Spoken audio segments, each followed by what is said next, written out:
Assalamualaikum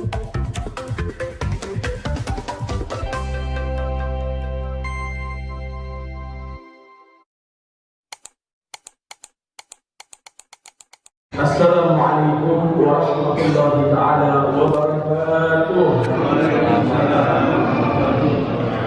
Alhamdulillahil qawi sultanuhu al-wadihi burhanuhu al-maksud fi wujudihi karamuhu wa ihsanuhu. Allahumma salli salatan kamilah wa sallim salaman tamman ala sayyidina Muhammad alladhi tanhallu bihi al-'uqad wa tanfariju bihi al-qurab. Allahumma inna na'udzu bika min 'amalin la yanfa' wa min la yurfa' wa min nafsin la tashba' wa min du'a'in la yusma' wa min hadhihi al-arba'. Rabbi ighfirli warhamni wajburni warfa'ni warzuqni wahdini wa'afini wa'fu anni. Amma ba'du. Allah Subhanahu wa ta'ala berfirman, wa idh qala rabbuka lil malaikati inni ja'ilun fil ardi khalifah. Tatkala Tuhanmu Allah telah bercakap-cakap berfirman kepada para malaikatnya, hai para malaikatku, ini sesungguhnya aku ja'ilun akan menjadikan fil ardi di atas muka bumi khalifah, seorang pemimpin. Allah menciptakan Nabi Adam dan kita keturunannya tujuannya sebagai pemimpin di muka bumi, bukan hanya sebagai pemimpin. Dalam ayat lain Allah berfirman, wa ma khalaqtul insa wal jinna illa liya'budun. Tidaklah aku, kata Allah, menciptakan manusia dan jin illa liya'budun, kecuali agar mereka semua menyembah kepadamu.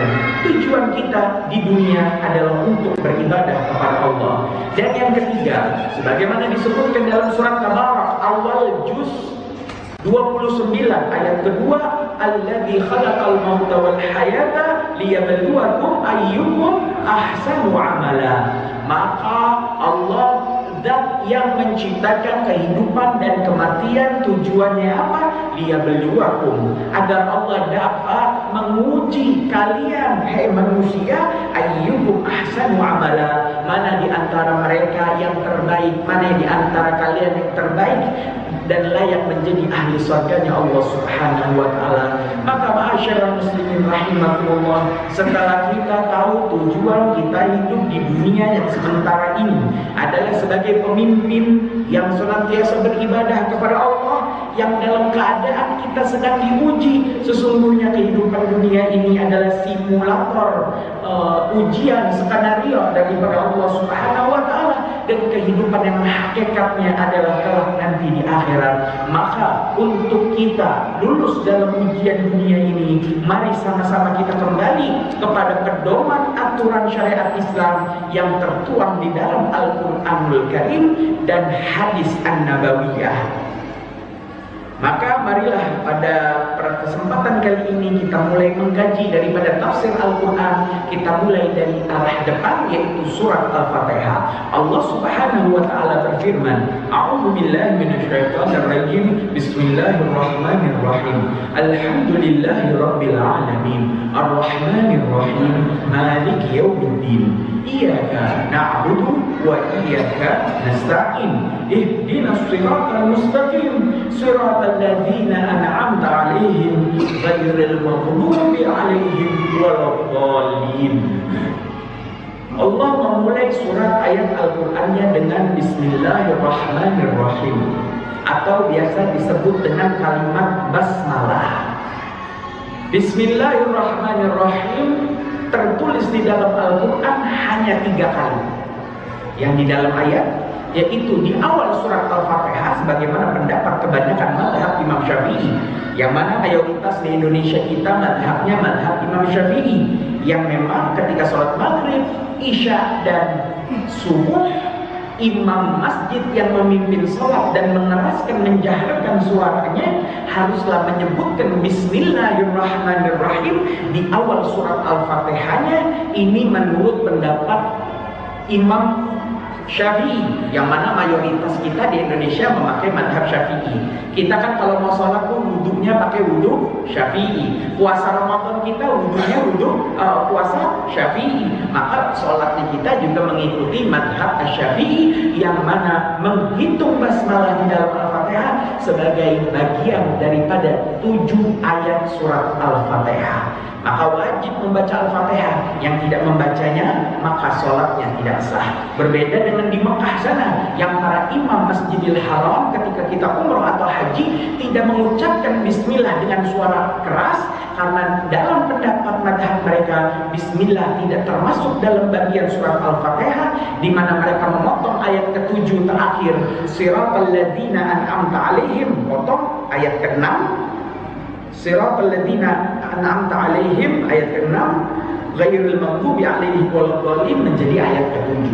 Sehingga tetap 7 ayat tapi tidak menghitung basmalah. Sehingga basmalah hukumnya dibaca sunnah. Ya, mereka wudunya pakai wudu madhab Hanafi, sholatnya pakai madhab Hanafi. Kapan mereka puasa Ramadan pakai puasa Ramadannya Hanafi.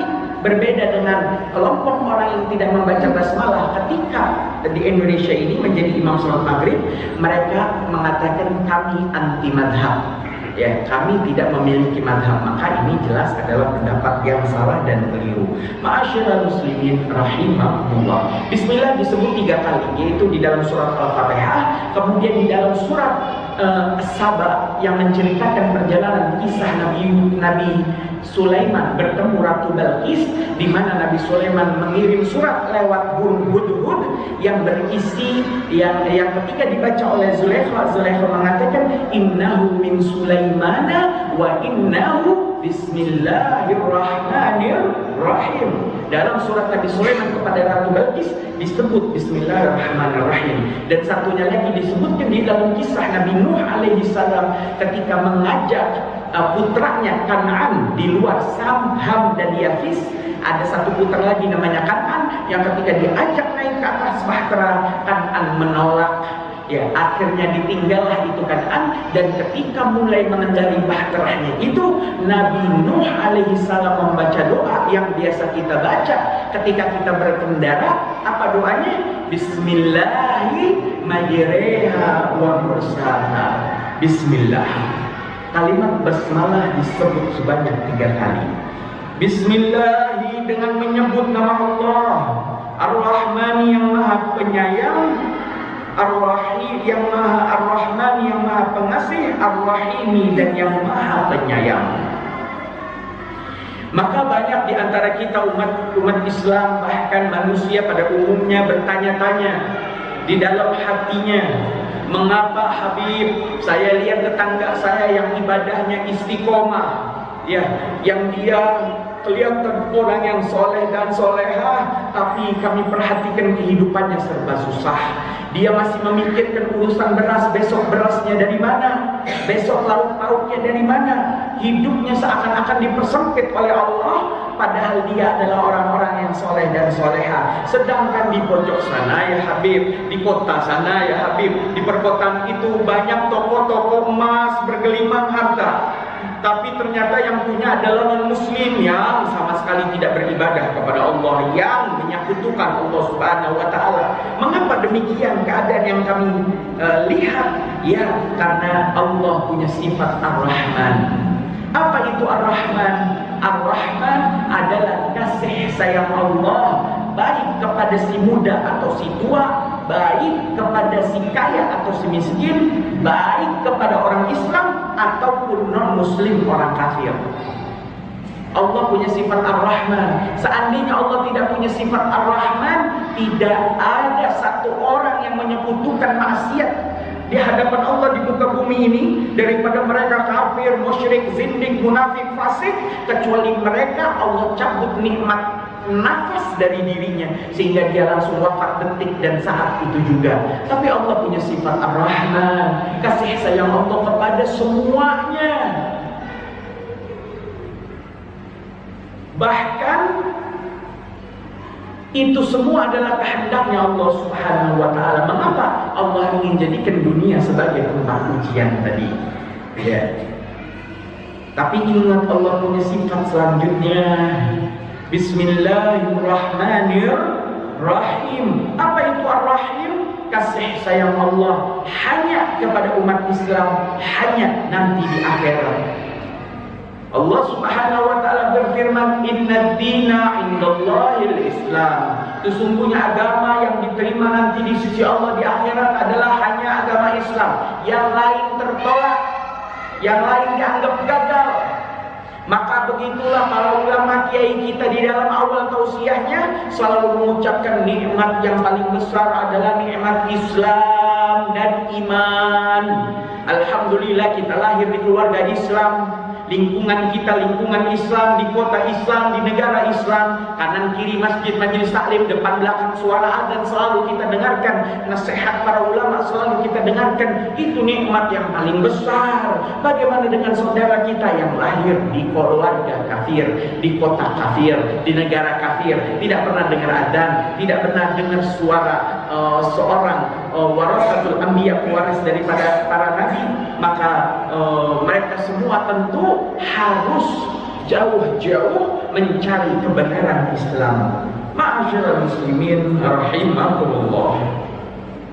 Bismillahirrahmanirrahim. Alhamdulillahirabbil alamin. Alhamdulillah, segala puji hanya bagi Allah Rabbil alamin, Tuhan semesta alam. Al-alamin yang di dalam sini dimaksudkan bukan semesta alam, tetapi Rabbil alamin, Tuhannya manusia, Tuhannya jin, dan Tuhannya para malaikat, yaitu Allah Subhanahu wa ta'ala. Ar-Rahmanir-Rahim, yang maha pengasih lagi maha penyayang. Maliki yaumiddin, Maliki pemilik yaumiddin, hari pembalasan. Allah lah pemilik hari akhirat. Dan begitulah keyakinan kita. Keyakinan kita berbeda dengan keyakinan orang-orang ateis yang mereka mengatakan setelah kematian tidak ada lagi kehidupan. Kehidupan ini hanyalah anugerah daripada alam semesta yang diberikan kepada seorang manusia untuk menjalani kehidupan di dalamnya. Itu kata orang ateis. Kata kita tidak. Kita mempercayai rukun iman kita yang kelima, iman kepada akhirat. Ya, wabil yaumil akhir, wabil qadari khairihi wa syarrihi. Kita beriman kepada hari akhirat, kita percaya ada kehidupan setelah kematian, yaitu apa? Yaumiddin, hari pembalasan. Mulai dari mahsyar, sirat, kemudian al-haud, kemudian al-jannah wan nar. Semuanya Allah janjikan untuk kita. Dan kita juga berbeda dengan keyakinan sebagian orang-orang Hindu dan Buddha yang mereka berkeyakinan ada yang namanya reinkarnasi. Kapan sudah meninggal, hidup lagi di kehidupan yang lain. Kapan sudah meninggal, hidup lagi. Tidak selesai-selesai. Reinkarnasi kita tidak demikian. Kehidupan bagi kita satu kali. Ya, Allah lah yang telah mematikan kita. Kita nggak ada sebelum ada kehidupan ini. Ya. Kemudian Allah mengadakan kita, menghidupkan kita di kehidupan dunia. Kemudian Allah mematikan kita, masuk alam barzakh, dan Allah akan menghidupkan kita lagi nanti di akhirat. Inilah keyakinan kita. Maliki yaumiddin, Allah lah pemilik hari pembalasan, hari akhirat. Maka ya Allah, iyyaka na'budu wa iyyaka nasta'in. Iyyaka di sini masuk dalam adat al-ihsar. Adat al-ihsar ini artinya hanya. Ada orang mengatakan, aku mencintaimu, aku juga mencintai yang lain. Tapi kalau dibalik, hanya kamu yang aku cintai, berarti yang lain enggak. Kalau ada orang, Bu, suaminya ngomong, aku mencintaimu, berarti jangan-jangan ada yang lain. Aku mencintaimu, aku juga mencintai yang lain. Tapi kalau ada adat hasor, ya, ditaruh di depan, yang artinya hanya kepadamu aku cinta, artinya kepada yang lain aku nggak cinta. Begitupun dalam ayat kelima surat Al-Fatihah, iyyaka na'budu, yang tadinya itu kami menyembah kepadamu ya Allah, dan mungkin saja kami menyembah kepada yang lain. Tapi tidak, sama Allah ditaruh di depan. Hanya kepada Allah kami menyembah, yang lain tidak. Wa iyyaka, dan hanya kepadamu ya Allah, nasta'in, kami meminta pertolongan. Jadi kita nggak nyembah dan nggak minta pertolongan kepada yang lain. Nah, dalam pembahasan ayat kelima ini sangat panjang. Mungkin akan menghabiskan sesi pertemuan kita pada perjumpaan kali ini. Kita tidak akan lanjut ayat ke-6 dan ke-7 karena sangat panjang pembahasan tentang menyembah. Na'budu itu menyembah atau ibadah persembahan. Apa yang namanya ibadah? Ibadah hanya boleh dilakukan hanya untuk Allah, nggak boleh ibadah untuk selain Allah. Makanya Allah mengancam orang-orang yang melakukan riya. Bahkan termasuk 5 ciri seorang pendusta agama yang disebutkan dalam surat Al-Ma'un. Ara'aital ladzi yukadzibu bid-din fadzalikal ladzi yad'ul yatim wa la yahuddu 'ala ta'amil miskin fawailul lil musallin alladzina hum 'an shalatihim sahun alladzina hum yura'un. Mereka yang berbuat riya, beramal ingin dipuji oleh orang lain. Dia membesarkan amal perbuatannya di hadapan orang lain sehingga orang lain mungkin akan memujinya. Maka Allah melarang riya karena orang yang riya ibadahnya bukan untuk Allah tapi dia untuk orang lain. Ya, Allah mengancam orang-orang yang berbuat riya. Maka urusan ibadah ini hanya untuk Allah Subhanahu wa ta'ala. Mengapa Habib mengatakan panjang pembahasan dalam beribadah ini? Karena begini,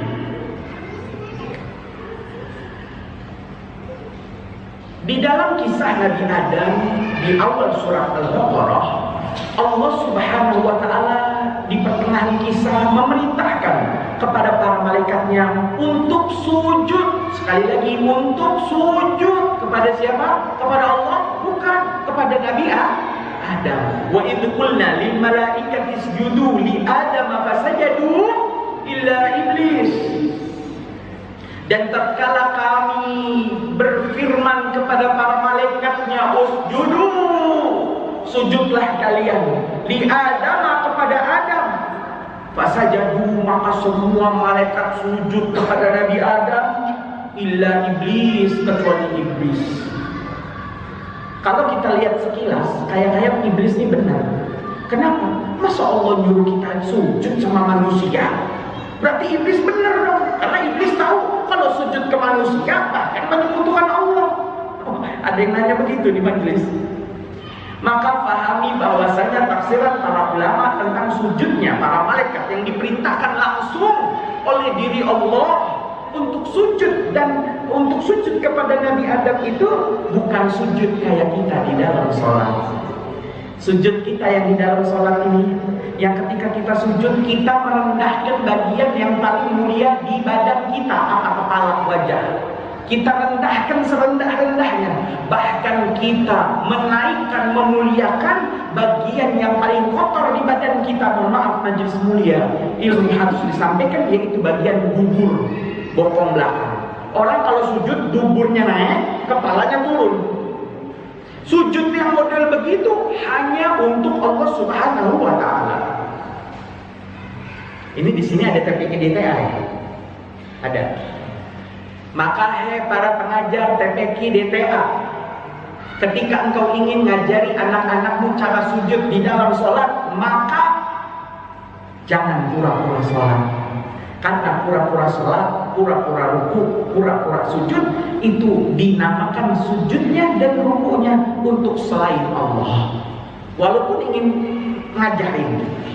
Jadi gimana Bib kalau kita mau ngajarin anak kita sholat duha?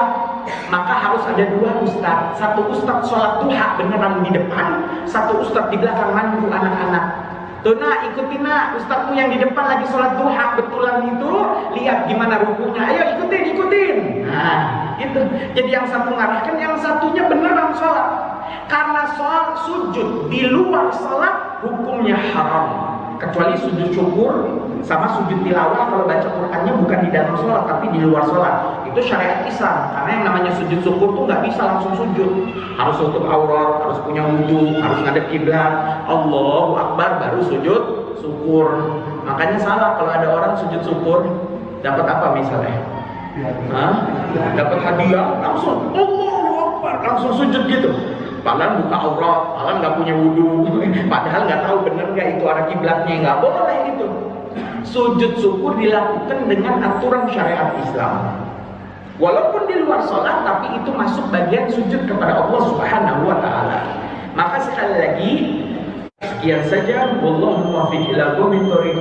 Wassalamualaikum warahmatullahi taala wabarakatuh.